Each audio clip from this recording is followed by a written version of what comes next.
Hermes Capital is a special situations asset-based lending fund.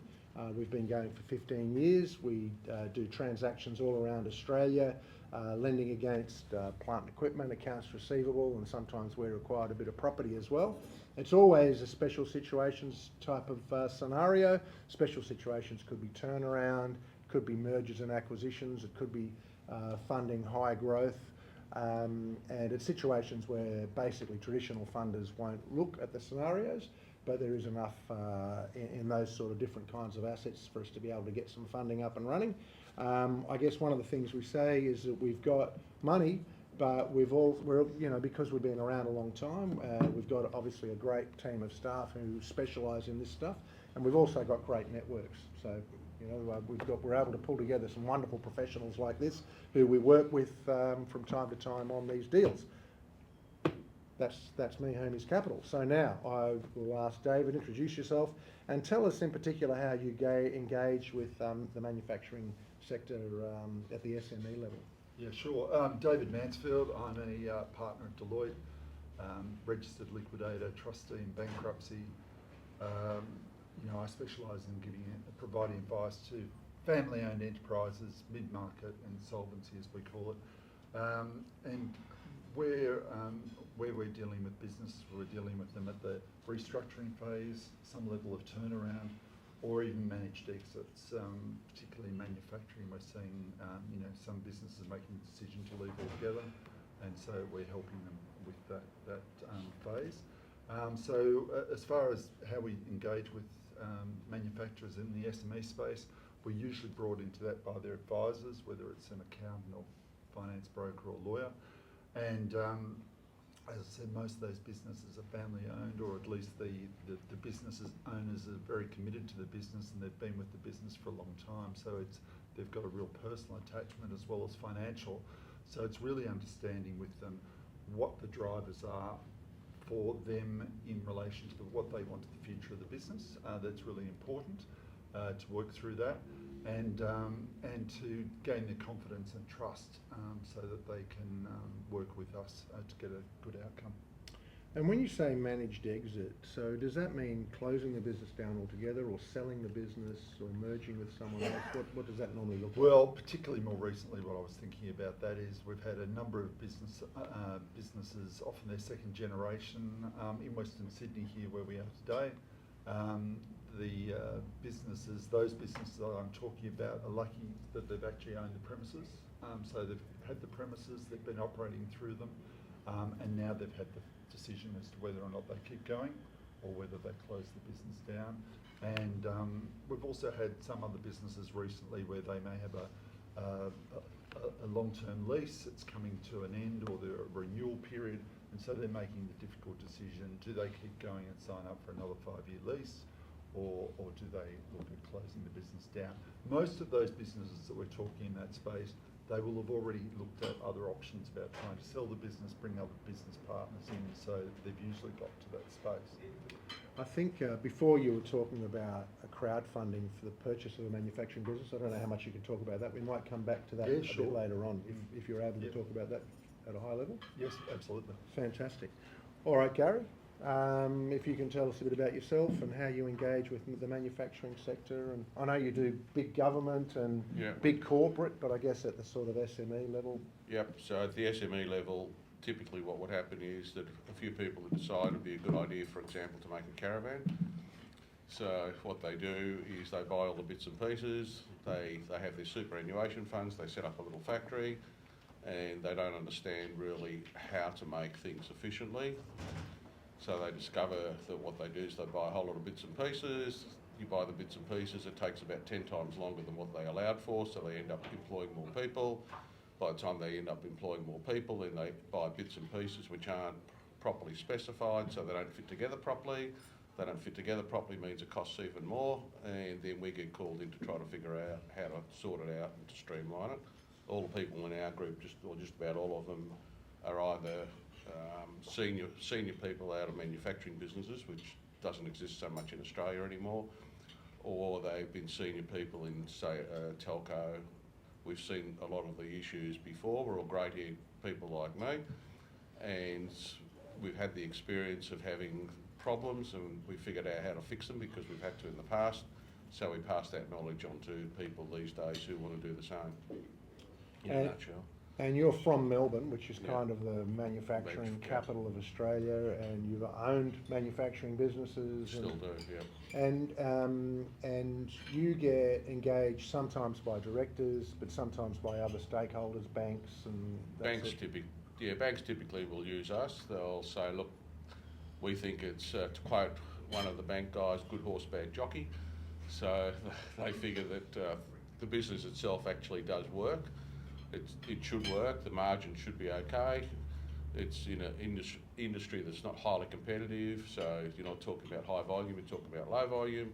It's just that the people need a little bit of coaching as to how to bring in disciplines and how to run a manufacturing business, and they get us to help their clients do that. Because these days, as you probably all know, banks don't tend to push people into administration or receivership. They try to work with companies to fix them up. Okay, thank you very much, Gary. And what about yourself, Josh? Introduce yourself. Yeah, Josh Hallowell from Pickles. Pickles is Australia's largest auctioneer and asset remarketing business. Around 800 staff, branches all around the country. We sell about $3 billion worth of assets every year across a whole range of categories: motor vehicles, trucks, transport, mining, manufacturing, healthcare, you name it, we generally deal in it. We also have a team of 25 equipment valuers around the country. I'm an ASA accredited equipment valuer and lead a team of ASA and API valuers around the country. Look, how we deal with manufacturers on a few levels, I guess, from our point of view. Probably, from my perspective, we do a lot of equipment valuation. So be that good bank on the way in, people leveraging against new equipment or their existing equipment and looking to get valuations done to raise finance. Probably as well, we do a bit of asset sales in the manufacturing space, so that can be performing healthy businesses and across the spectrum as well. So from the smaller mum and dad operations all the way up to the corporates and the ASX listed businesses.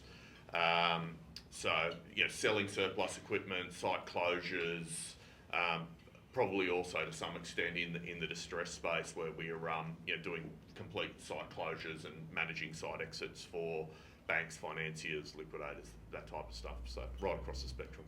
So I guess you get engaged a lot, as you said, by good bank. Yep. So on the deal side going in, I guess you'd see a bit of the M&A as well as capital raising as well. So just tell us, sort of go into a little bit of detail about how you engage with finance brokers or accountants who are obviously the valuations for the benefit of the bank. Yep. But how do you engage with those other stakeholders, and how can those other stakeholders help get better outcomes or a smoother process? Yeah, look, I think just to smooth the process, manufacturing is complex and no two manufacturers are the same. So getting a really good core understanding of what your assets are. You'd be surprised for businesses that are generally very equipment focused. A lot of manufacturers are equipment and people focused, are probably the two main pieces of the manufacturing space. But you'd be surprised at how many people don't really understand what their assets are. So they might have a factory full of equipment that's been written down for tax purposes and it's sitting on the books, and no one ever actually does that deep dive to look at it to say, all right, well, what equipment do we have? What is surplus? Is there equipment that is readily saleable that we're not actually using that we can trade to raise some capital? But then also looking at, all right, well, don't just discount the equipment that's been sitting in the factory that's written down on the books and it's been paid off to the bank. Is there actual equity in that equipment? Can we do a valuation on that and take it out and raise some money? And particularly around, you mentioned the M&A, doing preparation for an M&A transaction. So instead of just handing over a balance sheet and saying, oh, there's our equipment, it's written down, that's what it is, here's our outputs. Actually looking at it and saying, here are our assets, here's a profile of what these assets look like. These are surplus assets. These are areas, talking about maintenance as well, and fleet renewal. It's probably a way we deal across that space. And I know I was looking at a manufacturing business at the beginning of the year. They're actually in the marijuana space, and the cost at the cost of this equipment going in is like phenomenal. Like it was like $15 million or something. Yep. But you can imagine what it was. It was all sorts of weird and wonderful stuff. But if you were lending on an enterprise value proposition, that's one thing, and I'm sure you right. So to me, going concern is enterprise value. Yep.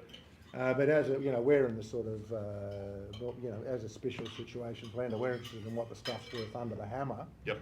I mean, how do you deal with those discrepancies? Look, it's very tricky. And as I said, manufacturing covers such a broad space. You've got your general, let's pick general engineering. You've got press brakes and equipment that might have thousands of pieces of equipment in use. We did an engineering auction last week. General engineering, they were manufacturing bread tins for the bakery industry. But it was just general engineering equipment. So the pool of buyers for that equipment is vast. We had people buying the equipment from WA, Queensland, all around the place. I think we had over 250 buyers for that equipment. A month ago, we did another manufacturing auction. Was very, very niche and very, very specialised. And when we looked at the profile, doing the valuation as well as through the sale campaign, we kind of looked at it and went, there's probably 5 buyers in the country who are potentially able or willing to buy this.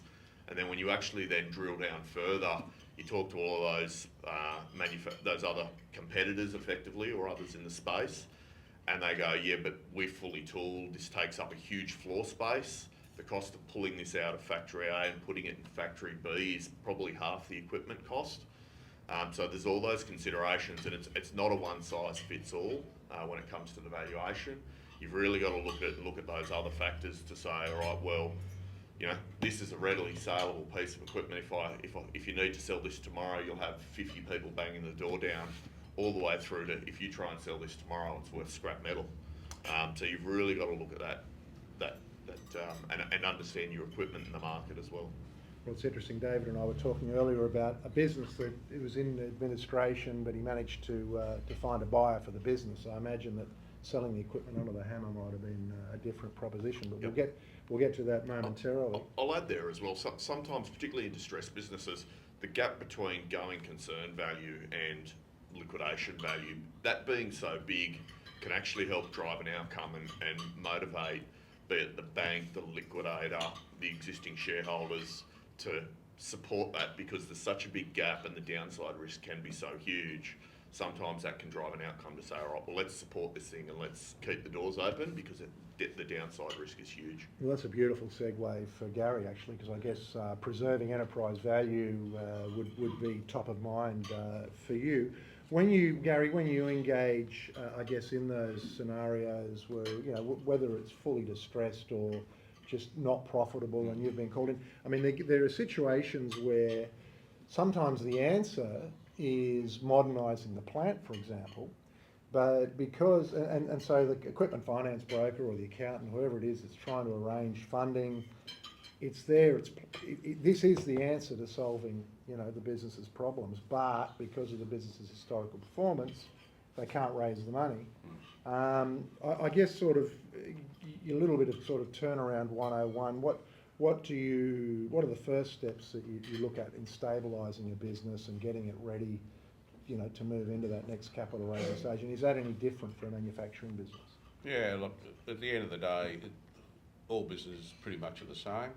In a sense, the first thing you look at in manufacturing is the amount of scrap that they have or how much rubbish that they produce. So if you assume that there's a big box in the corner with lots and lots of stuff that doesn't work or is rubbish, in other words, the reject rate is very high, you've got to understand what the problem is and why that happened. No point spending a lot of money on new equipment if they can't understand how their basic business works in the first place. So we see a lot of that. We see a lot of companies where they've decided to buy new equipment. The reality is that, for example, the parts weren't tooled properly in the first place. So when they try to assemble it with new robots or whatever, you're putting rubbish in, rubbish out. It doesn't make any difference, and it ends up costing a lot of money. That's one of the things. The next thing you want to look at is their systems and processes. So you want to see that they actually know what they're doing. So what you do is you have a look at whether they've got routing sheets, whether everything fits one into the other in terms of timing, so they understand what each step in the process is. If the steps aren't well documented, that means they don't know what they're doing, they've got no control. You want to have a look to see if there's continuous improvement. Continuous improvement means that when they find they've got a problem, are they actually dealing with it or not dealing with it? A lot of people don't. And this applies not only to manufacturing business. We did Virgin Airlines, it was exactly the same. No difference at all. So they had the same issues. Then the next thing you want to look at is their cash. So you look at the cash flow. The reason that manufacturing businesses run out of cash is because they've got to buy oftentimes the components and they've got to pay cash up front for that. If they don't pay cash up front, they've got to pay 30 days or 15 days. The parts can sit in the store for 90 days or 120 days. You've got all that cash tied up. At the same time, you've got to pay wages. People don't give you terms on wages. You're expected to pay it within 14 days. So, Yes. so the reality is, at the end of the day, you'll have a cash crunch, and then you'll talk to my little mate here and try to get some money quickly up front in terms of selling the debt before you actually get paid by the client. If you don't manage all those processes very carefully, because the margins are very, very tight, because manufacturing these days is most industries, I suppose, are pretty competitive, so you have to do that. There's no point then investing a lot of other equipment unless you've got all those processes sorted out to start with. Interesting, you mentioned the box in the corner. I've just sold my house and I've got some pretty big boxes in the corner. What did you call it? Junk and useless stuff, and Yep. yeah, Waste. Lots of broken dreams in that box. And you mentioned. I'm just curious. You're looking at these scenarios, and you've got a business that's trying to either get more money from the bank, or maybe they're trying to raise some money for equity. And so, do you find yourself? You must find yourself advocating for the business. Yeah, so what happens with the banks, unfortunately most of the banks don't understand manufacturing, and the reality is, at the end of the day, they will look at the cash flow, which is fine, but they won't understand if there's issues, and the issues are being addressed, how they're being addressed, or what needs to be done. So for us, what they look for, because they do know us, we've been doing this now for about 10 years or more, 10 years I think, that they'd look to us and say, well, have you got all the processes under control? Can you guarantee that if we give these guys extra money, that it's not going to be throwing good money after bad? What have you done which will actually manage it? And then sometimes some of the smarter banks will say, well, we want you guys, or we want the company to make sure that the targets that they hit in terms of better performance or less rejects or whatever does work, and that they are invoicing on time and they are collecting cash. So typically collecting cash is an issue as well, because if they make rubbish, what happens is that at the end of the day, there'll be a big credit note that comes from the customer. They'll say, well, half your stuff didn't work, and by the way, we put this stuff into our product and that cost us money to put it in and take it out. So that's an extra bit of money that you didn't count on that you're not going to get as well. These are the stories that we hear when we're talking to our clients' customers as to why they haven't paid a particular invoice. And Yep. And I'm just curious, I'll just sort of throw a left field question at you. So I have heard this, and I'm curious because of your involvement with banks. I've encountered businesses that actually have tried to get into bad bank because they've felt that in bad bank, that's where you've got a little bit more brain power, a bit more expertise to actually be able to get capital raising away. I mean, is this just a one-off, or have you seen that? We've seen that. Yeah. So we saw that with a printer just recently. Just explain that a little bit. Yeah, sure. We saw that with a printer just recently. I won't say which of the four banks they were in, but they were one of the big four. And what happened was that they needed a little bit of extra money. They hit a few issues. The issues in their case wasn't controlled by them, because they print brochures for car dealers and things like that, although they're they're actually paid by the car companies. What happened was the car sale of this particular model, they decided they didn't want to bring it into Australia anymore for whatever reasons. Anyway, they printed a whole pile of brochures. The dealer, of course, refused to pay, this and that. So the problems weren't their problems, and the bank didn't understand. So it shifted to Bad Bank. When it shifted to Bad Bank, in this instance, we explained to the bank, that particular bank, what we're doing and how we're going to get around the problem, and they're going to have to ride with it for a couple of months. We're going to make certain changes, which we did. And the bank guys were much more cooperative in the sense that they understood and they advanced these guys extra money. There was no way in the wide world that the frontline guys would do that. And we see that quite often. They're often not equipped for it. They don't have the experience. They're not sales interested. guys. They're sales guys, Yeah. They're just not interested. All right. David, so I guess you're sort of a little bit further along the process than Gary is. You're looking at, you're getting called in when the business either needs restructuring. I know that you've talked about the sort of exit altogether, but I guess people in our circles are particularly interested in reviving the business. So sort of what do you do? Because you're not sort of necessarily analysing the same sort of stuff that Gary's analysing, because the house is on fire by the time you get there. So what is it that you're looking at when you're trying to work out restructuring options, particularly in the manufacturing space? Well, picking up on what you said about the house being on fire, certainly you need runway to restructure. So the earlier we're called in, the more time you've got for a restructuring to consider the position. Key to that is initially understanding the financial position of the company. You need capital to do a restructure as well. So it's understanding the true financial position of the company. Is the business trading insolvently? Because if it is, that may make a decision that you've got to go down a formal restructure. Is it profitable? Is it likely to be profitable? Is there ability to turn it around quickly? Also understanding the cash position, how much cash is the business burning? In terms of restructure, as I said, to do a restructure, it may actually increase costs, particularly if you're looking at terminating staff. You may have to, manufacturing businesses often have staff that have been there for a long period of time, so the cost of terminating some staff is significant. So you need to factor in all that sort of thing.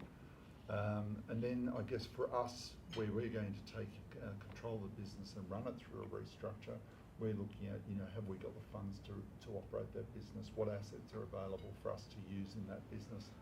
And part of that is also understanding other security that might be over the business assets, particularly, well, often for a manufacturing business, you'll often see a number of PPSRs over all the ingredients that are used in the production, so they may not be available, so you're going to have to fund that cost yourselves. I guess interesting, we've started getting involved in VAs providing emergency funding, and we've developed a process where, say we're getting Pickles involved. Obviously it takes time to value these things. It might take 3 or 4 days by the time you can produce a report, but funding's needed. Some funding is needed to pay wages this week, and so we'll say to someone like Josh, look, what do you reckon it's worth? What's them? And so we're able to sort of provide a bit of emergency funding. But I'm curious, you mentioned, I guess cash at bank, you can go to the bank statement. That's pretty easy to do that. But often these businesses are in trouble because, their accounts are a mess. Yeah, they are. And of course they're always blaming the accountant, but then you speak to the accountant hasn't been paid for 2 years. And you can sort of understand that the accountant's lost a bit of interest. And I think, so you don't pay me for 2 years, you're not going to see a lot out of me either. So is there any magic to trying to find out all that important data that you need when the accounts are a mess? Well, look, the core, the businesses that we're going into, there's usually good management accounting teams, so they can at least give you information around cost of production, all those sorts of things. But like even a business that we had recently, if you picked up a widget and said how much is that to produce, they couldn't tell you that. So I think, some of those businesses do struggle with their accounting information, but the cost of at least how much it's going to cost to manufacture, they can at least articulate that to you. Right. But, you know, picking up on the early question about what else is really critical for a restructure, it's, you know, making sure that they've got the support of their stakeholders, whether it's finances, customers, suppliers and staff. Now, this year we've sort of finally been the year of the small business restructure. And I know at Deloitte you probably see a little bit less of that, or maybe that's unfair to say that, but one of the sort of things about the SBR, and we're sort of not really in that space either, because we don't really like writing cheques for under $500,000, and to qualify for an SBR it can't be more than $1 million worth of debt. But one of the features, I guess, of the SBR is that the directors are trading the business. It's not you, the practitioner, so you don't have all that risk. Do you got any sort of comment on that when it comes to decisions to trade on? Does that what's your sort of general take on that? The SBR, you're right, it is very popular, getting a lot of inquiries about it, and people do see it as it's got the support of the tax office, so it's a good solution for some businesses. But for a lot of the businesses we're seeing that come forward with that, they may not actually meet the criteria, particularly around the requirement for employee entitlements to be paid, which often the stumbling block there is they've got outstanding superannuation, or they need to get their tax lodgements up to date. But certainly if the business, if the thing about SBR, at least the business owner can continue running the business, but they've still got the risk of insolvent trading, so they need to make sure the business is not trading insolvently. Yeah, and of course if the SBR fails, there's all sorts of consequences there as well, but we won't go into that. And often for SBRs, you know, there's the major creditor is the tax office, so a big consideration there is are the directors exposing themselves to potential DPN, or have they had a letter about a DPN notice from the ATO that often overlaps. Right, okay. All right. Just sort of getting on to industry challenges, sort of drilling a little bit more into manufacturing. Josh, I think you said, was it 2 billion? What was how many asset sales do you do a year? We sell 3 billion a year. Yep. Okay. So you see a fair bit of kit, Yep. one way or another. What are the drivers? I know when we talked about transport, actually, with Ben Gibson from Pickles, you know, I know from personal experience, you know, refrigerated transport values just plummeted at the beginning of this year for various reasons. What are the factors driving the valuations on manufacturing equipment in the secondary markets? And what are the trends? Yeah, what are the trends? Look, I guess, again, covering such a wide base of assets, probably one of the big things we've seen over the last few years across all asset categories, but particularly in manufacturing, is new price inflation. So a machine that potentially cost you $1 million, or a line that potentially cost you $1 million 5 years ago, is probably 1.52 million. And what that does is it drives up the secondary value. The flip side to that as well, particularly in manufacturing, is we're seeing a lot of third and fourth tier equipment getting used in Australia, typically ex-China, and you know, not all equipment is created equal, but even more so in the Chinese equipment. So you've got really good, you know, Chinese equipment in various spaces, like the food manufacturing space, the engineering space. That sort of lower cost equipment has been proven over the last 15 years, but there's now copies of the copies. So Bobos of Bobos. Exactly. So yeah, not all equipment's created equal, but even more so in the lower cost. So you might have a Chinese manufactured line that from a business that's been established manufacturing and selling worldwide for 20 years, and they're an accepted brand. Whereas you have someone's decided to jump on Alibaba and buy a manufacturing piece of equipment making widgets, and no one's ever heard of it. It doesn't work. They don't understand it. The manuals aren't in place. No support. It's really key for the secondary market, and people don't like touching that. Generally, if it's coming onto the market, it means it hasn't worked and the process has failed. So that's a really big drive for us around the brands. So the big swings in whether or not it's something that's come out of Germany or Italy, for example, Yep. versus something that's Come a out. knockoff of a Chinese knockoff. Knockoff of Chinese knockoff, exactly. Yeah. And then depth of market. Depth of market is, I touched on that earlier, but that really is key. So who are your buyers? How many other people are doing this? Are you know, is this a prototype plant? Are you the only one that wants it? If it is a specialised piece of equipment, are there 10 other people who want to get their hands on it? Or is everyone pretty comfortable that you're doing what you're doing and no one else wants that piece of equipment? And they're probably the challenges that we see.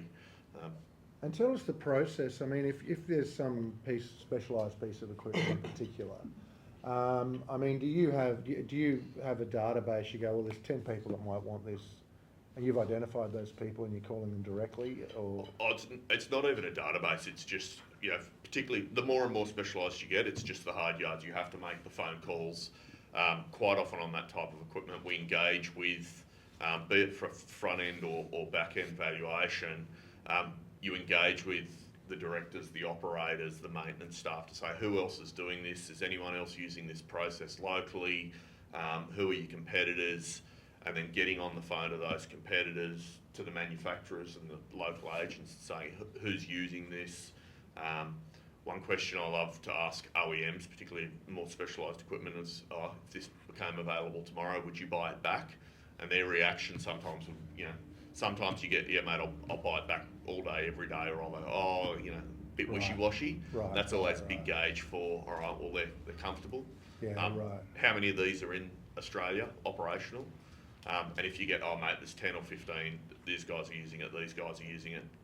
If you get the answer, oh, there's 2 in Australia, but there's hundreds of them overseas, that's Right. a big driver as well, because... Okay, well that yeah. So what I'm hearing is maybe for good quality second-hand gear, Yep. maybe prices are holding pretty Yep. good. Yep. But for otherwise, it's, you know, that you're challenged.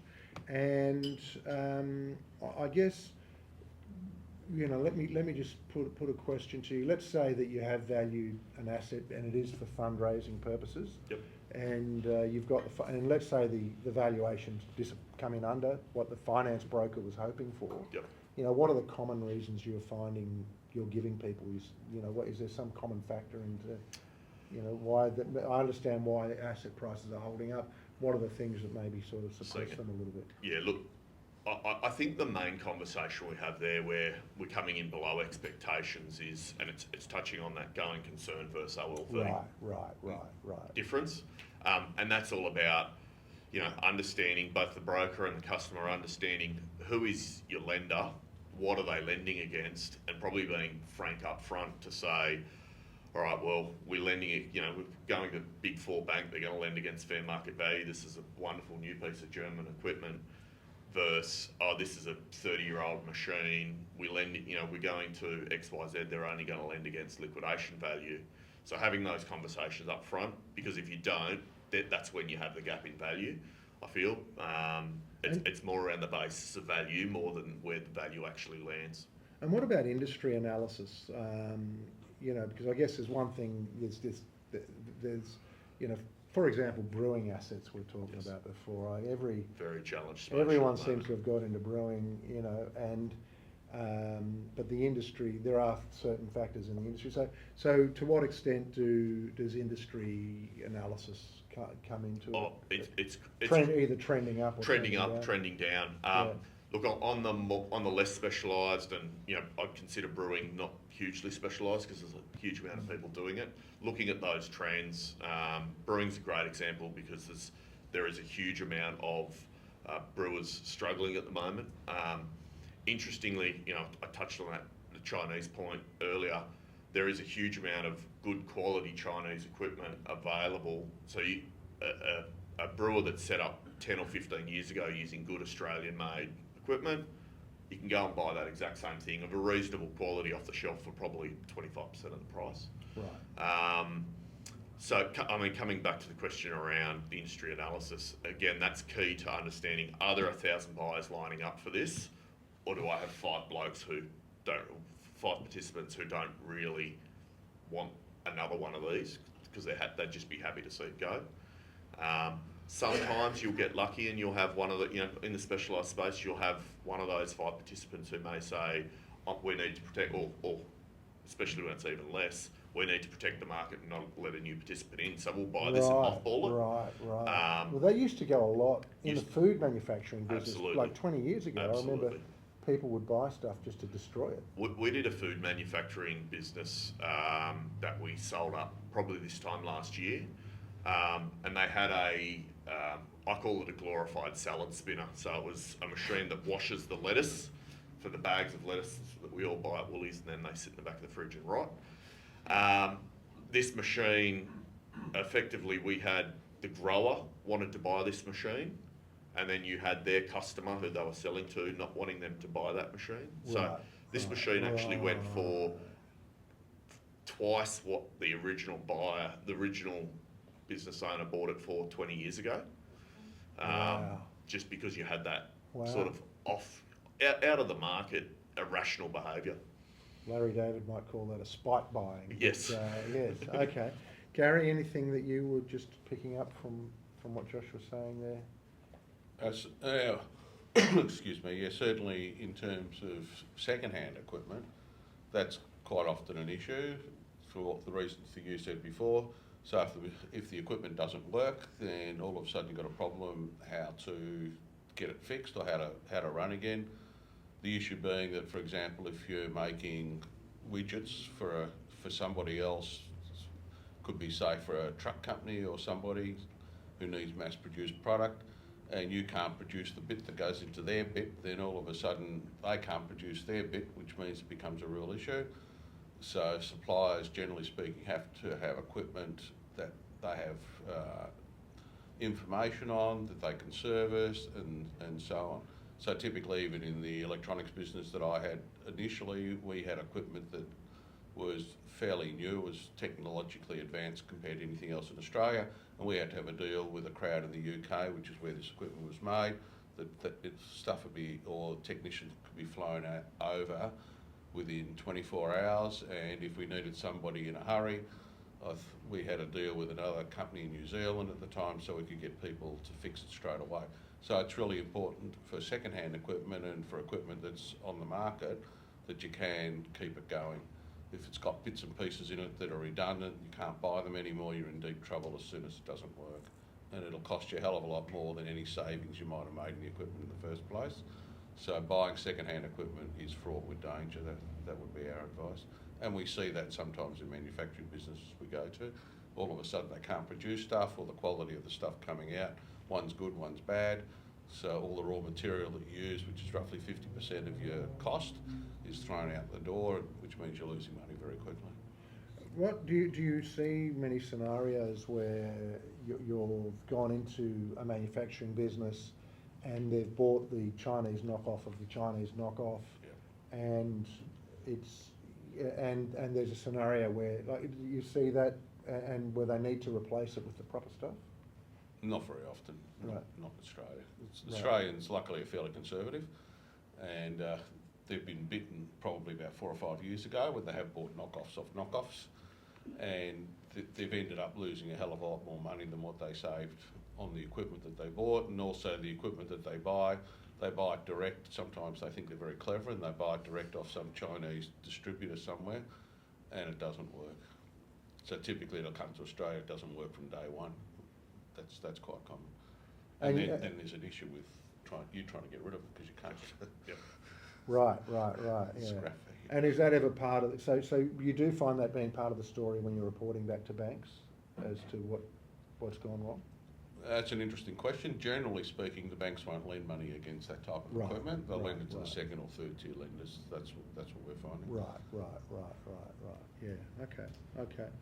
And just on that, I guess from our point of view, when we're going to a business, the condition of the equipment is really relevant, because if we're going to run the business, we want to make sure that it's going to be able to continue in production. Sometimes there's an issue about the cost of repair is significant, and the delay in getting the item prepared. And the other thing that Josh mentioned about the cost of the equipment itself, the cost of actually removing it can be really substantial. in the case of a brewing company we had, part of the building would have had to have been dismantled. We would have had significant make good costs and everything else to get the equipment out.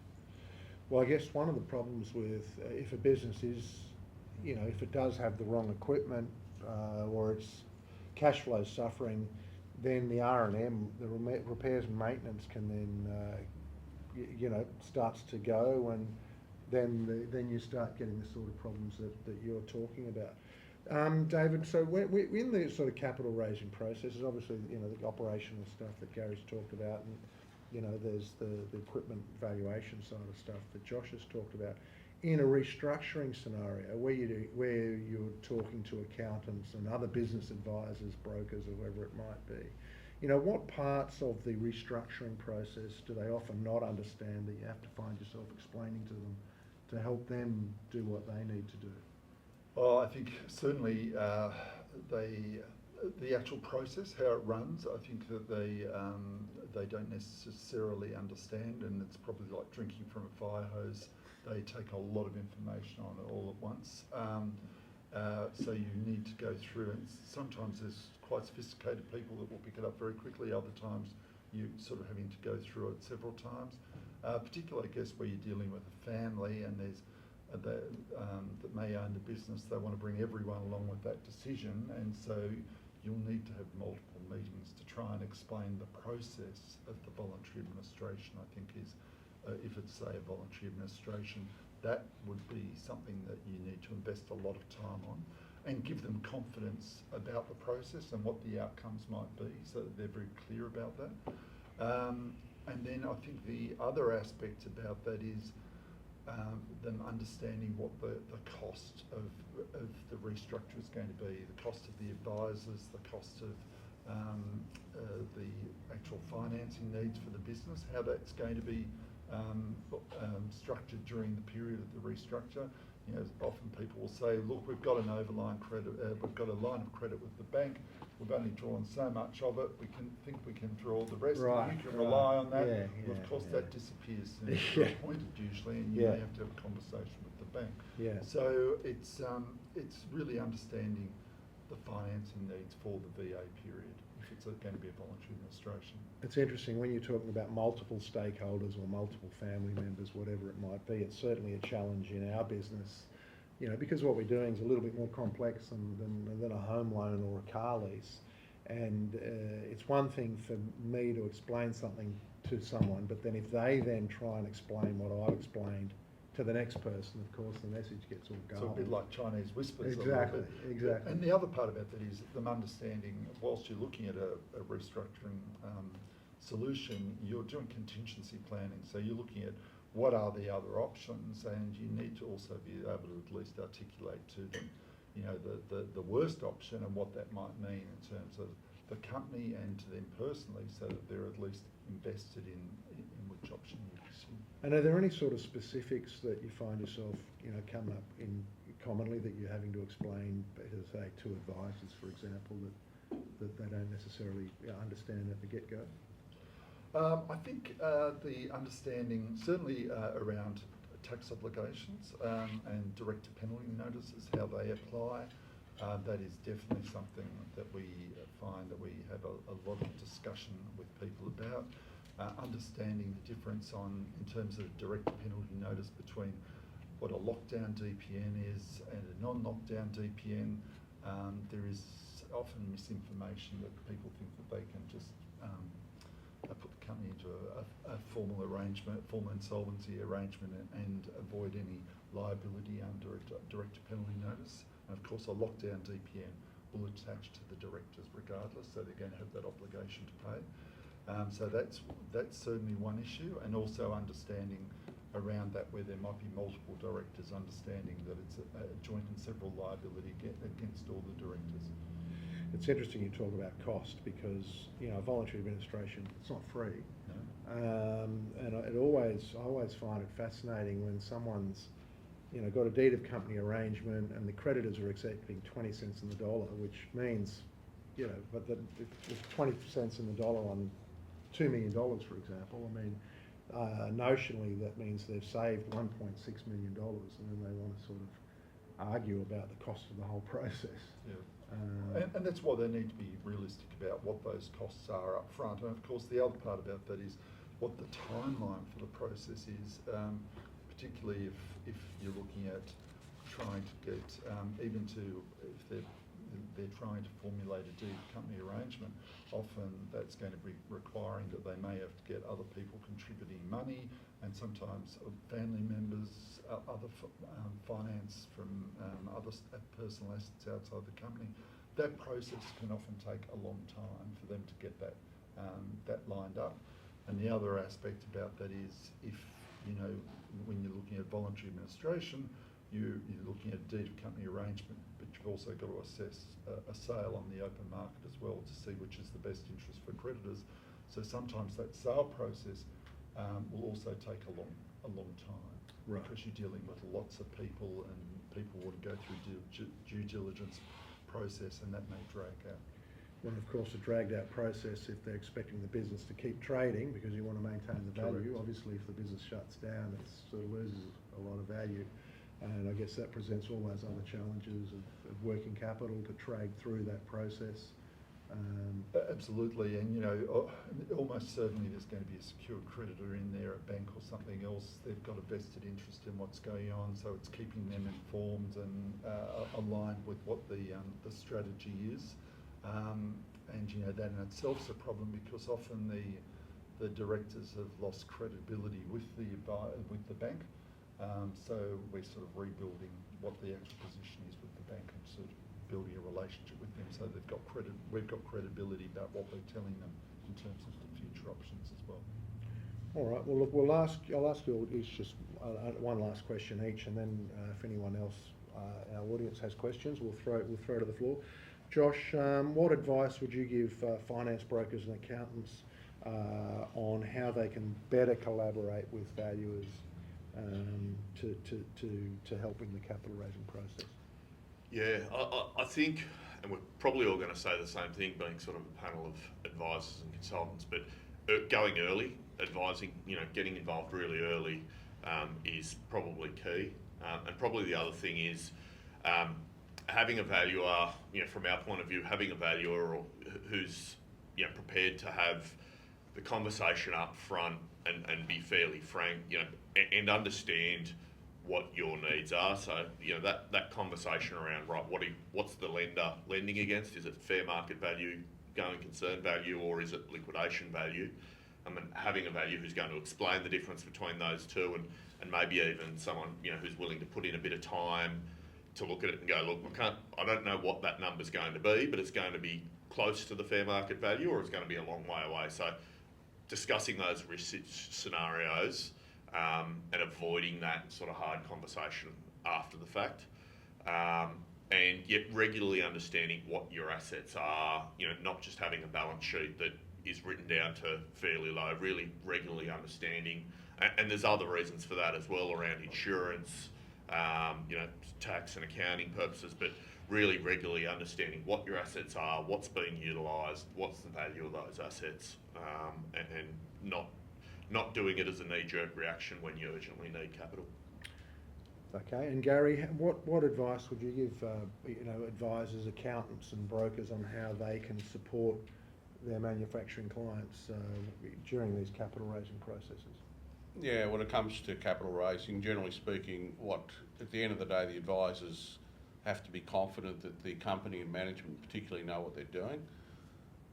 It all comes back to people, it always does, at the very, very end of the day. These days, the banks are a little bit smarter now. They are actually trying to, or financiers generally, sorry, not only banks, trying to understand that the people who want to run the businesses actually know what they're doing, and they have got a plan. They have got a plan in terms of managing their cash. They have got a plan in terms of the equipment that they use, and it's not the latest and greatest and shiniest piece of equipment, which may or may not be appropriate for whatever it is that they want to do, and that they also have a good customer base in terms of a customer base which is not a customer base that just set up at the same time they did. There's customers that have been around already for a little while, so they know what they want, and that they have got processes and systems in place so that if they have problems with manufacturing product, i.e. scrap or something like that, they know how to deal with it. They've got a process in place to fix any problems that they may have. So some sort of quality assurance or quality control system. I would be fascinated to talk with you about, when their customer base and whether or not they're buying off them because they're the cheapest or buying off them because they're the best quality. That would be another discussion for That's a couple of separate. hours Yes, about that's right. positioning and all that sort of stuff. Yep. David, what advice would you give accountants and brokers so that what warning signs should they be on the lookout for? So, I mean, Josh said it, and I think you said it earlier as well, the importance of early engagement. And what sort of warning signs should people be looking out for, particularly with their manufacturing clients, to know that maybe they should be picking up the phone to an expert? Yeah, sure. To avoid because I think the difference with early, I think the reason people say engage early is just because if you engage early, then you can salvage the scenario as opposed to it being too late. Yeah, correct. Well, we talked about you need runway for a restructure. So warning signs that we often see is loss of key staff. It's a stressful situation when a business is going through financial distress. So sometimes there's key staff that leave, they can't replace them, or they certainly can't replace them with the expertise or understanding about the business. Financial issues, warning signs, certainly any activity by the tax office, of state revenue, payroll tax, those sorts of things are a problem. Their inability to obtain new finance, that's certainly a problem. Warning signs might be if supply chain disruption, if there's been significant issues with them being able to get product that they use in manufacturing, where there might be key customers that have themselves gone into a full insolvency arrangement, fallen over. That may mean that their business is suddenly doesn't have the level of revenue that they're going to get because they don't have key significant customers. And also, I think we touched on it earlier, but there's some industries that start to experience stress across the board. So that's a warning sign itself. We talked about craft brewers. If you're in that space, and there's been a lot of other craft brewers go into formal arrangements, insolvency, liquidation, then that's a warning sign, and you need to look at your business. Would you mind just quickly thumbnailing that we were talking before about the crowdfunding? I just thought that was fascinating. Yeah, look, a matter that we've been involved with, a craft brewer, they had gone through some attempts to sort of restructure the business before we got involved. We were brought in as a result of the directors receiving a direct penalty notice, and they couldn't satisfy that at the time, so we were appointed as voluntary administrators. But one of the things that they had looked at previously when they'd looked at a restructure was they had undergone crowdsource funding, which I hadn't seen before, and they'd attracted 1,500 shareholders, and they'd raised over $2 million. And so, as it turned out, that wasn't enough. They needed more capital than that because they were bleeding money. But I had never seen it at that sort of level, and so I thought that was an interesting. Had they started the crowdfunding a bit earlier, I suppose, again? I think they need, the point was they didn't get enough. Yeah. And that probably goes with the comments that we made about understanding, what the true cost of running the business and cash flow, accurate cash flows about what the funding costs might be. And I think they didn't really understand that well enough. Yeah, okay. All right, does anybody have any questions for our panel at all? Yep, Rio. Probably. We might just grab a microphone. Gary asked for hard questions. That's it. So this is more for Gary, I guess. A certain person in the US wants to reinvigorate the American economy through its manufacturing.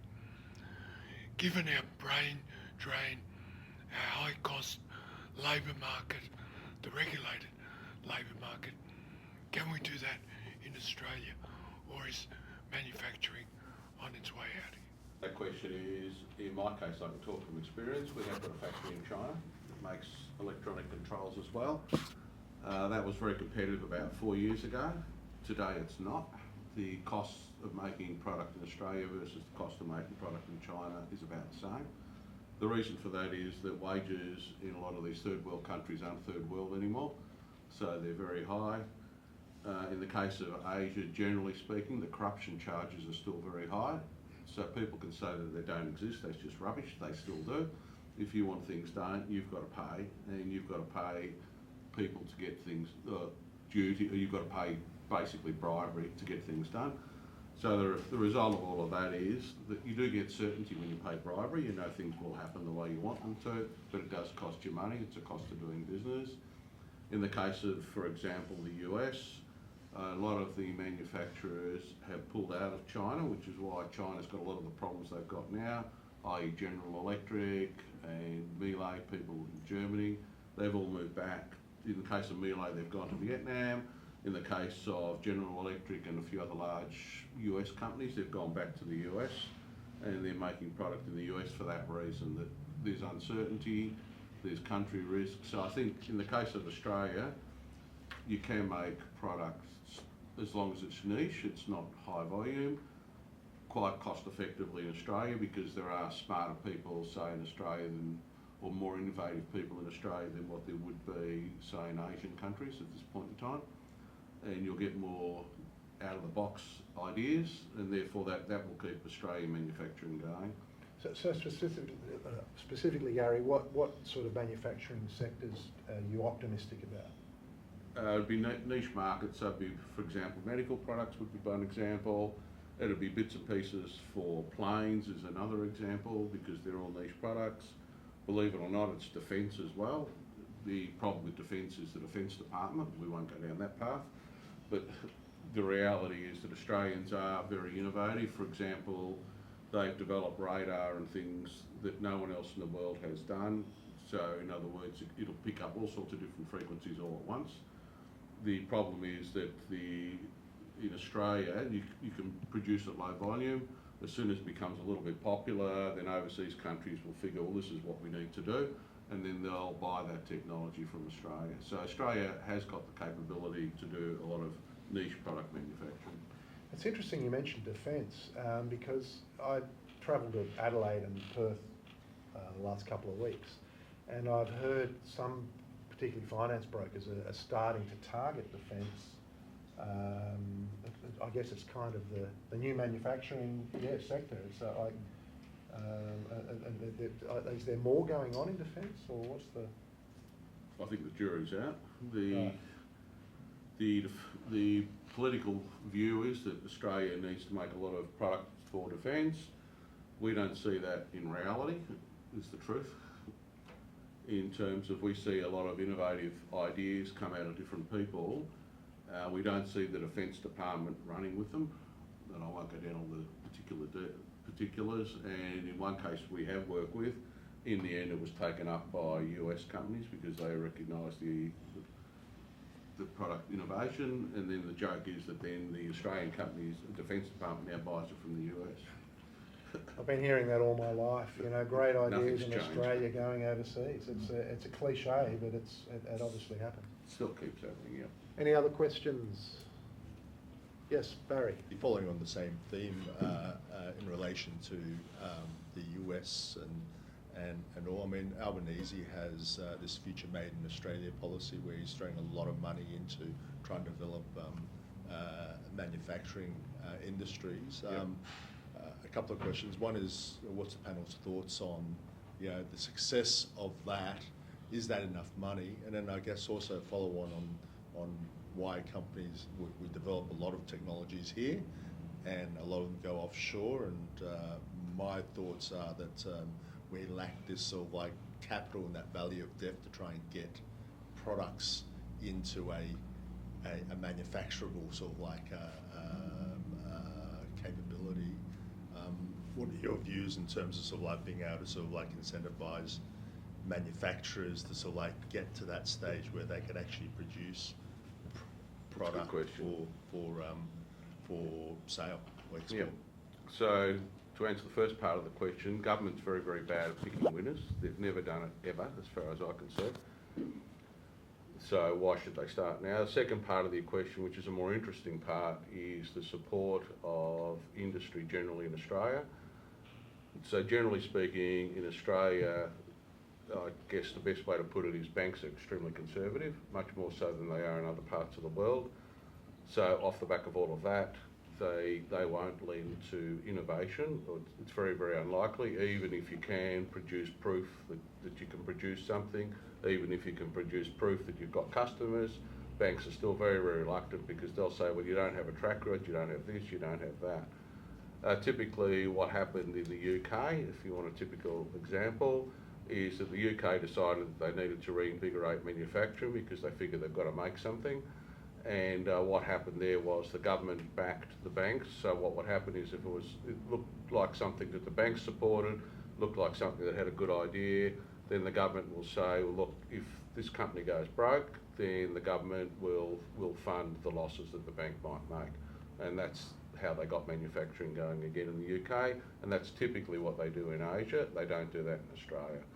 So one part is to hand out money willy-nilly, which is what the government does today, but there's no logic behind a lot of what they do, which means that in a lot of instances it fails, and will continue to do so, in my view.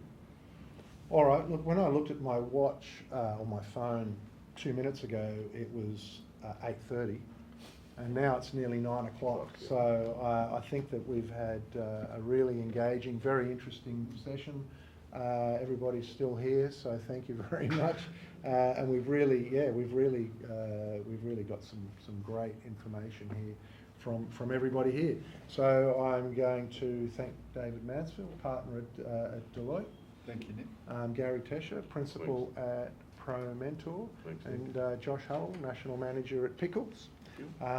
Thank you to everybody who's come along.